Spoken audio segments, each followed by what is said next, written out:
All right, good afternoon, everybody. My name is Ifan. I'm a PhD student at University of Michigan, and I'm here presenting on behalf of Group 2. And we are focused on looking at the informal and gig economy and the workers within those two or that kind of work environment. So we're going to first start off by talking a bit about the our definition of occupational justice or injustice. So overall, we focus occupational, our definition on when the worker is engaged in work. So we're looking at occupational justices and creating a safe workspace for employees. And if it's unsafe, both like mentally, cognitively, physically, that would be an occupational injustice. And we believe that in order for occupational justice to happen, you must have the correct tools to carry out your job in a safe and effective manner that minimizes your risk of accident, incidents, or any illnesses. Again, both cognitively, mentally, and physically. So when we are looking at the relationship between between occupational justice and environmental justice, our group thought that occupational justice as part of a Venn diagram fits completely within environmental justice. The rationale we took when we kind of came to this conclusion is that if you are going through your day-to-day life and your day-to-day life consists of the environment, anything that you do during work and that happens at the workplace falls in the greater environment of your life. So we concluded that occupational justice is going to be a subset and that occupational justice exists entirely within environmental justice. However, we do also agree that they are not going to be receiving the same number of resources.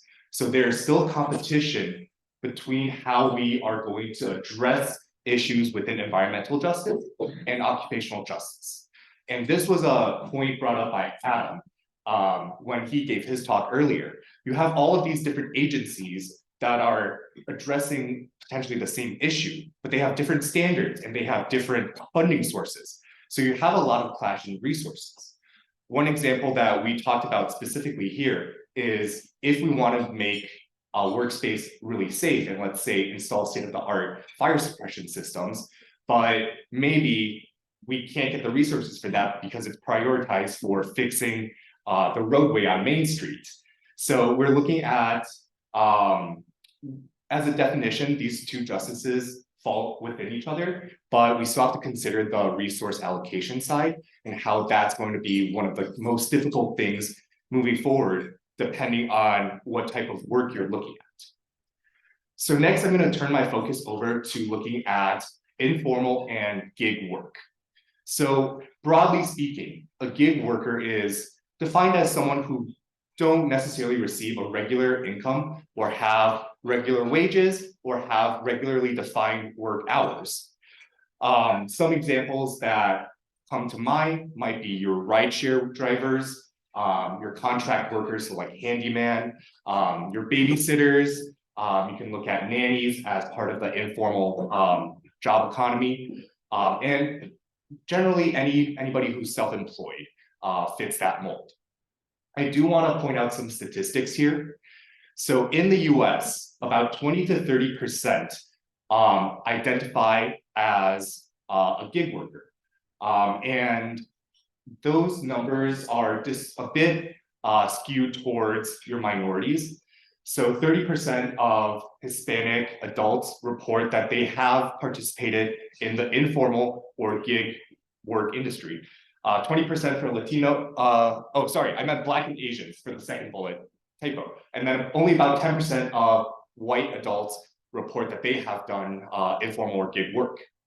And I do also want to point out that informal work also incorporates volunteering.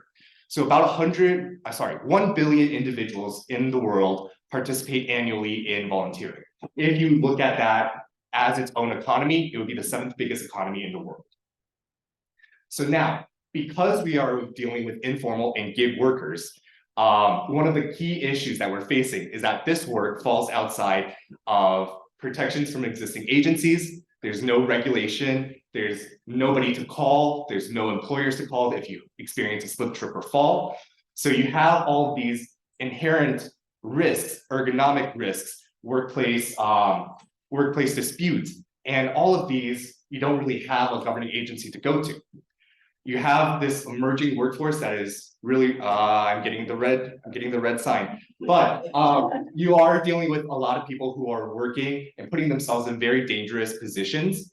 And these career gig workers could experience a lot more environmental risks that accumulate over their careers. So how do we fix? One overarching theme is to study and understand the variance of occupational injustices or justices within gig and informal work. It is a very understudied population, and it's just now gaining a lot of traction. We would argue that even within your informal and gig economy, you're going from a more informal side to a more formal side. The more formal side, like a Uber Eats driver, you at least have a company to report to. For those gig workers, we suggest some sort of regulation and legislation.